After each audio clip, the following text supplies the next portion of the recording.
How's it going, guys? Welcome to the FM Dugout. We are back with Rescue Rangers, and in this episode we take on Bursaspor in our second game of our Europa League Group stage, and looking for a bit of a reaction here. We lost 2-0 in our first game away to West Ham, and it was a little bit flat, to be honest, and I think I've maybe got to kind of reassess things and say, look, we have to maybe try and attack. We can't just sit back all the time.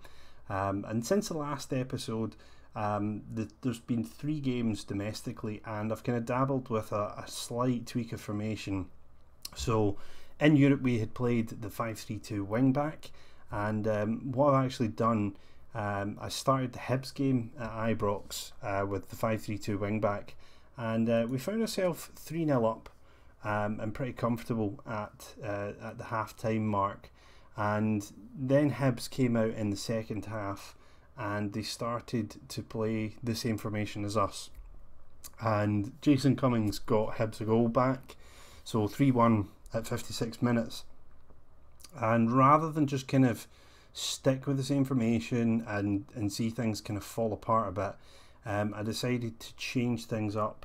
And what I actually did, and I've still got it set as a current tactic for tonight, was this.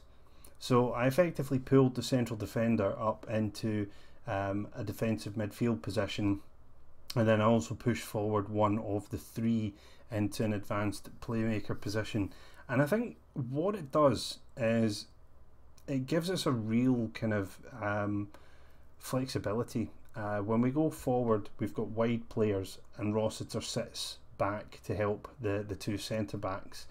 And one of the other things as well is I'm playing control, so I'm not looking for the full backs to just bomb forward at any opportunity. They pick their times to go forward, and I think that does help.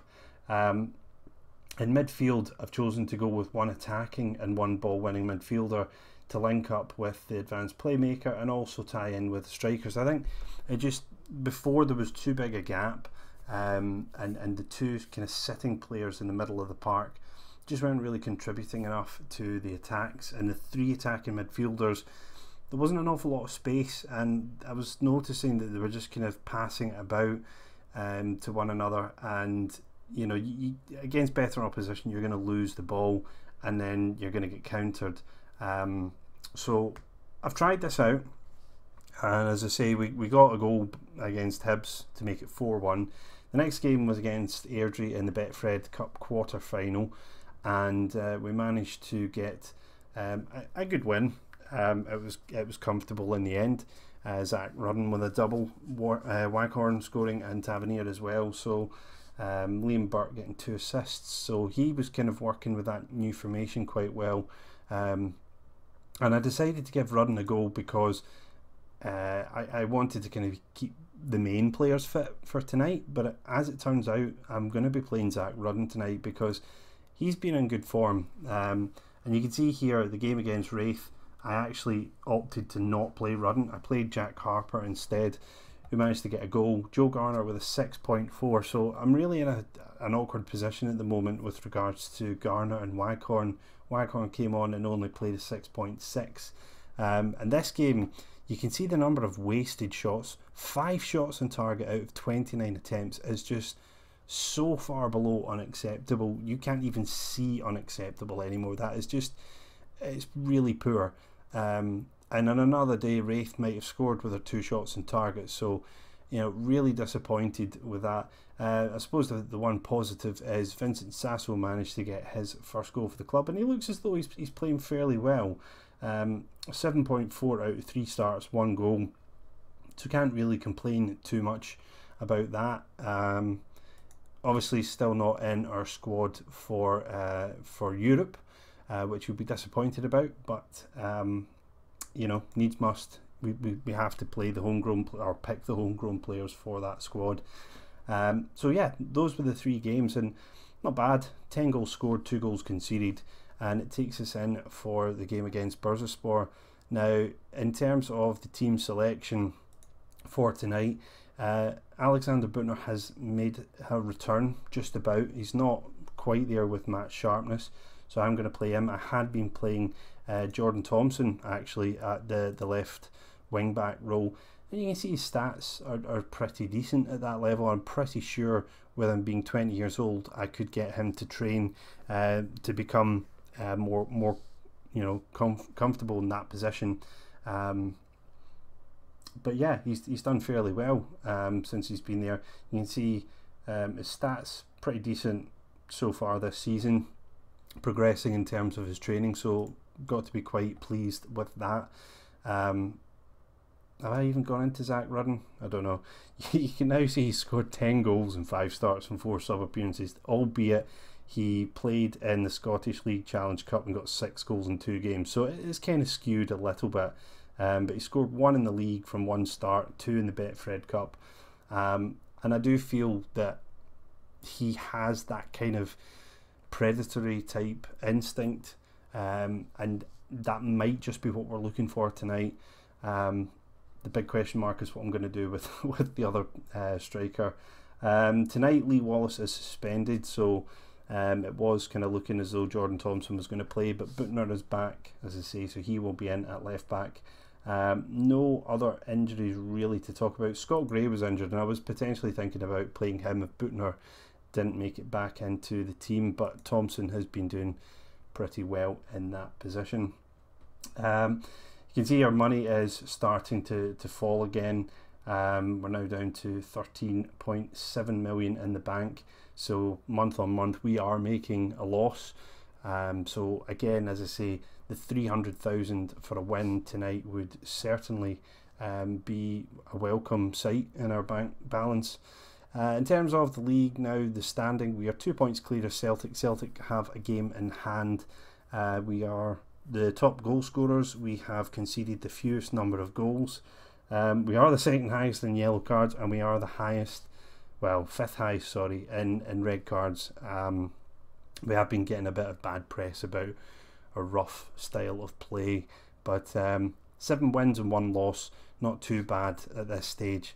Obviously, the way the season is panning out, the big game is going to be here 5th of November against Celtic. That is going to be a huge game, and you know, the Thursday before it we've got a home tie against Shakhtar, so probably what you'll see is a nice double header, double livecom episode there. I'm going to do the Bursaspor in this. Shakhtar will be covered by a highlights episode that we'll do from St Johnstone down to Inverness, just to keep you aware of how things are going in those games, because it's one thing showing you these results, showing you the match stats, but it's another thing to actually see how the players are actually playing. And Tavernier against Hibs scored an absolute cracker. I think it probably was a first time cross on a volley, but it just sailed into the far corner. Absolutely brilliant. And I might change the little intro at the start of the videos to show you. But yeah, so tonight we are taking on Bursaspor, and it's a big game for us. And Bursaspor, they played 4-2-3-1 against Shakhtar, so I did look at that, but it looks as though, I don't know if you can kind of believe these predicted starting lineup by the same man who said that they were going to play 4-2-3-1. So Batala looks like they're kind of danger man, but really lacking in the kind of physical. So again, I'm hoping that Jordan Rossiter might be able to just muscle him out of the game. He's 33 years old. You know, their squad, you can't really see a great deal about them. Obviously, I don't have a great scouting knowledge of Turkey. So yeah, we'll see how it goes. That name looks familiar. Didier Zakora. Yeah, can I remember it from years ago with Tottenham. You know, decent, no pace whatsoever. So again, you know, I might be looking to play whoever has more pace out of the likes of Waghorn and Garner, or Clough even. Clough might still make an appearance tonight. So let's get through onto the team selection. This is how I was anticipating I would start tonight. They say the one thing I am considering is this position here. So Garner with 12 and 11, Waghorn with 12 and 13. So Waghorn slightly pacier out the two, and if Joe Dodo had been here, he probably would have got the nod if we were just going purely on pace. But Clough is quite fast as well. And to be fair, Clough is doing fairly well in training. But I just feel 4 goals in 12 starts is not good enough. Garner got a hat-trick against Hibs, but then was rather poor against Airdrie. Waghorn's had a lot of starts from the bench. So it's a tricky one, this. Form would suggest I go with Garner, but that's only because he had a 9.5 against Hibs. You know, you can't really just base it all on that. He had a 6.5, a 6.4, Waghorn 6.6 a couple of times. Young Clough, again, another poor couple of games for him. I think I'm going to go with Garner. That was my gut instinct for this team, so I think I'll stick with that for the time being. And as far as the bench is concerned, I would love to get Clough in as well as an option, but I just feel if I do want to change things around, I've got far more options with Thompson, Mackay, Lawrence and Waghorn there. Clough very much plays in one position. It is interesting to note, actually, I've chosen to go with Burt over Mackay. Might be short-sighted in terms of Europe, but Burt is now starting to show the kind of progress I was hoping he would get with the training, and he is starting to play fairly well in the games that he's starting in. So that's how we're going to go. Also interesting to note, Cooper and Wilson have both been called up to the Scotland squad, so I don't know if they're actually the kind of chosen centre-back pairing for Scotland. Which would be quite good if that is the case, because they formed a decent partnership here. I am choosing to go with Wilson over Kiernan tonight. We'll see how that goes. But yeah, let's crack on with the game here. Burton are struggling for fitness, so Thompson is on the bench and he is available to play in that position should we go that way. If we decide to play left back, then he's less comfortable there, so we might be struggling a little bit. Maybe Danny Wilson will go out to left back, or Cooper as well could go left back. So yeah, let's get down to business. They're a very good team, natural choice, a lot of football ahead of us. There is indeed, and yeah, we're okay with that. We still want to yeah, so they've chosen to go in hard on Batala. They're actually playing a 4-2-2-2. Looks like they're expecting us to give them problems. It's pretty defensive, to be honest. So we'll see how things pan out. We do. Okay, it's just not really having a great deal of impact. These team talks hit and miss. And how much they actually, have a bearing in the game, I don't know. But yeah, European night at Ibrox once again. And, if I'm being honest, I think I would like to see us win this game by a goal. Slow down the highlights a little bit. By a goal or two, potentially. And I think Bursaspor's lineup kind of gives a bit of insight into what they're expecting. I think a draw for them would not be a disaster. Draw in the first game, and here would be pretty decent as we get a chance here. Zach Rudden through, smashes it into the top corner. 8 minutes on the clock, and Rudden scores his first, I think that's his first European goal. I don't think I played him in the other games, but from the free kick, couple of passes there, Rudden unmarked, and just slots it home into that far corner. Perfect start. And Rudden, as I said before the start of this, I do think he has a bright future. He might not be someone who's going to sign for an English Premier League side for 20 million or whatever, but I think he can do a job for us here. Just seen Garner has a bit of a knock. I didn't actually see what it came about from, but 70% before half time is not really that great. And I think Waghorn will be getting the nod for the second half. Very comfortable for us, lots of possession, lots of shots, but not really enough for us to see in the highlights. I don't know, guys. Let me know what you think. I can do extended highlights as opposed to key if you want to see more of the game. Some games, obviously, the highlights will be a lot longer. If we do that, maybe I'll change it for the second half just so we can see more of actually what's going on.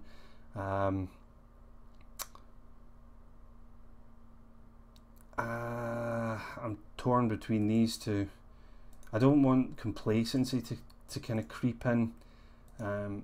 So I think it's better just to tell them that you're doing well, but you can do better. I think we'll bring on Waghorn as well for the second half, and tell him we got faith in him as well, and see where it goes from here. But yeah, I think I'm going to go to extended because it's just it's a live com game. You want to see the action. You want to see how the players are actually performing, and stats give you some idea, but really don't paint the full picture. As we get the second half underway, and Rudden now goes by his man. I think that's Zakora, so you'd be looking for him to kind of beat him for pace. I'm not actually sure what Rudden was there. 14 and 13, so he's pretty quick as Butner progresses down the wing. Nice ball over the top there to Benasser. Rudden, left-footed effort. Speechless. 40 seconds into the second half, Rudden on his weaker foot from about 25 yards or so into that corner once again. As you look at this in the replay, Benasser picking out his man, and that is, well, okay, the keeper probably could have done a little bit better, but that is a sweet finish. I just having to remind myself he's 17 years old. This is just pretty ridiculous, and he's definitely repaying me for the faith I've shown in selecting him. And it really puts Zach Clough to shame. You spend millions on him, and he's just not performed. As Kanga comes forward, we've got to watch out here. Nested with the effort, high and wide. Yeah, I got to remember I've changed it now to extended, so not every highlight is going to result in a goal or a great chance. But I'm delighted. I did say I wanted a win by 1 or 2 goals. We got ourselves in a good position, but what a rocket from Rebic there. Jeez, spectacular effort, and Bursaspor are back in it. Deep free kick. Rebic was unmarked, one touch to control, and then rifles it into that top corner with his right foot, and no chance for Fotheringham. It went at some pace. And now, yeah, game is still well and truly on. We do want to restore a 2-goal lead here as Butner runs into trouble. Crowley will pick it up. Crowley playing pretty well today on a 7, and Benasser 6'9", not amazing, but sort of fairly steady in central mid. And now we have Zemanuel coming forward. Bursaspor not really getting the numbers up in support, so seem to be okay handling the attacks that they're putting forward. As Burton nods it on to Waghorn, forward to Rudden. Now we need to get our men forward, and we're not. Rudden holds it up. Burt looks for Waghorn. Butner is wide. He's found acres of space. Will he beat his man and get the ball in? He plays it in towards Rudden, and that was a weak effort. That was a chance for the hat-trick, and if he'd gone with a header, he would have had the perfect hat-trick on his European debut. Crowley with a free corner on the right.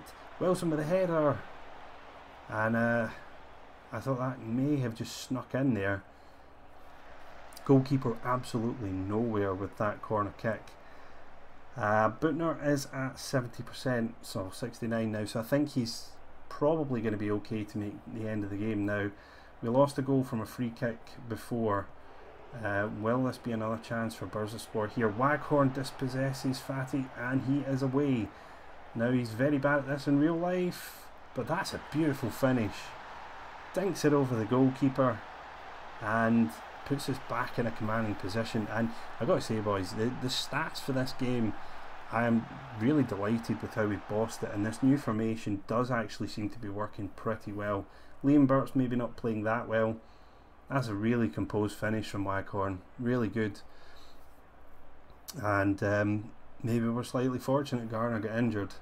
But if that was in real life, Waghorn guaranteed would not have finished it with the way he is at the moment. Whether he's got the ability to kind of do that anyway, I don't know. But certainly his confidence isn't there. But that was a confident finish, as Bursaspor looked to hit back straight away. I tell you what, this game is full of some long range efforts that just aren't like wild. They're actually good. They're actually on target and causing problems. As Batala takes the in-swinging corner, headed clear. Rebic, stop him from shooting. Don't let him shoot again. And Nalom now forward to Fatty, and Rossiter cuts that out well. That's what he does well. I am going to make a change now at 72 minutes. I'm kind of looking at Butner, and I'm looking at Burt. In terms, well, Burt is complacent and not playing particularly well. So let's just have a look at some of the key things. So Barry Mackay, composure 11, concentration 10. I'm looking for people to kind of keep it tight there. Concentration 8, composure. First touch 13. Yeah, I think we'll go with Barry Mackay in that position for the time being. I think I'm just going to play Butner out to the end, and just not play him in the following domestic game. Jordan Thompson will be more than capable of doing it. He's playing well. 7.1. I don't really want to rock the boat at the back, as we get a corner here. Mackay swings it in. Zakora away. Mackay will get the headed clearance. Back in again. Waghorn with the header. It's an easy save for Harun. And 15 minutes to go. If we don't concede in the next 5 minutes, I'll be confident of seeing this out. But we do have a habit of kind of losing that concentration, and maybe this is the time that we just want to kind of calmly tell the boys to concentrate. I think what's really good with this is you can see now with control that you don't have to be attacking, you don't have to be an overload to actually get a large number of chances. Control seems to generate an awful lot. You get it right as Butner swings it in, Rudden for the hat-trick off the post. That would have been the icing on the cake for the 17-year-old. But I'm really, really pleased with Rudden. He's doing what probably many thought Hardy would do. Hardy is on loan at the moment in the Championship, and he's scoring a few goals there, but I just don't see him making the breakthrough. With Rudden being 17, if he can hold down a place in the team now, he's just going to come on leaps and bounds, really, as the corner is cleared away, as it didn't beat the first man. Tavernier chasing down the loose ball. Rudden now drifting out to the right. He hasn't actually lost the ball today, which is also really impressive. Waghorn now a right-footed effort, and it's a corner deflected wide, and we will get an outward swinger from Mackay here. I thought that would have been Butner taking it. Front post header from Wilson. He'll be disappointed. He's had a couple of chances there from corners. Maybe could have done a little bit better, but I suppose just be happy that we're getting the chances from the corner. Just would be a lot happier if we'd scored and a couple extra. Tavernier with a free kick now. 4-1. We are back. We are back in Europe, boys, with a bang. That probably not the greatest free kick. I don't think it looked like it was in the top corner. Quite central, but a lot of pace on it. I mean, it's quite close as well. He's had to get that kind of through the wall more than up and over and then back down. But what a performance! What a performance! Banassa and Crowley now 8.1 each in midfield. Rossiter, probably an understated role. The deep line playmaker there in the DM position, 7.2. Tavernier, obviously his free kicks bumped him up, but absolutely solid throughout the team. Burt maybe a little bit disappointed in terms of his performance, but you know, it's still early days. He is still only 18. Zach Rudden is showing him up a little bit, but yeah, that was fantastic, and now I can tell them that they were great. Yeah, that's great. And it's actually gone our way in the other game as well. West Ham beating Shakhtar 2-1, I think. So that puts West Ham on 6 points, and that's really what we're looking for. If we cannot catch up with West Ham, we do want them to run away with it so we can get ourselves a better chance of finishing second. So there we go. It was 310, not 320. But yeah, Zach Rudden, man of the moment. So watch this space with him. In terms of his contract, 2019, that is going to be getting negotiated, I feel. Unless it's just kind of freak, random performances from him. Certainly his training is showing improvements in his stats, and the longer he gets time in the team, the better it will be. Just a quick look at the budget now, 14.9 million. So we obviously got some gate receipts as well. That pushes us up 1.2 million. So 900,000 from gate receipts, followed by the 300,000 for the win. So a pretty good night, all in all. So guys, as I said, the next game will be Shakhtar, and I will do Shakhtar Celtic double header. Actually, a huge run of games at home there. Shakhtar, Celtic, Hearts, and then West Ham. Massive fortnight of football for us, and that could really be season defining. It really could. We could find ourselves in a fantastic position, or we could find things falling apart. In between as well, we do actually have the Betfred Cup semi-final against Aberdeen. I'm going to hedge my bets there and say that I think I can win that. I'm not too fussed about the Betfred Cup. I think you guys are probably more interested in Europe and also the games against Celtic. Saying that, I do want to have some games against other Scottish opposition. Now, Celtic were put out by Cali Thistle, so it gives us a good chance, I think. If we get to the final, I would definitely be looking to win that. So we'll definitely cover the final if we do make it. I may record the game against Aberdeen, and if we lose, I'll put it out. If we win, then I'm just going to keep it to one side probably, and just do the final. But I hope you guys have enjoyed this episode. If you have, please leave a like and a comment. Really helps me out. And until the next time, guys, I'll see you when I see you.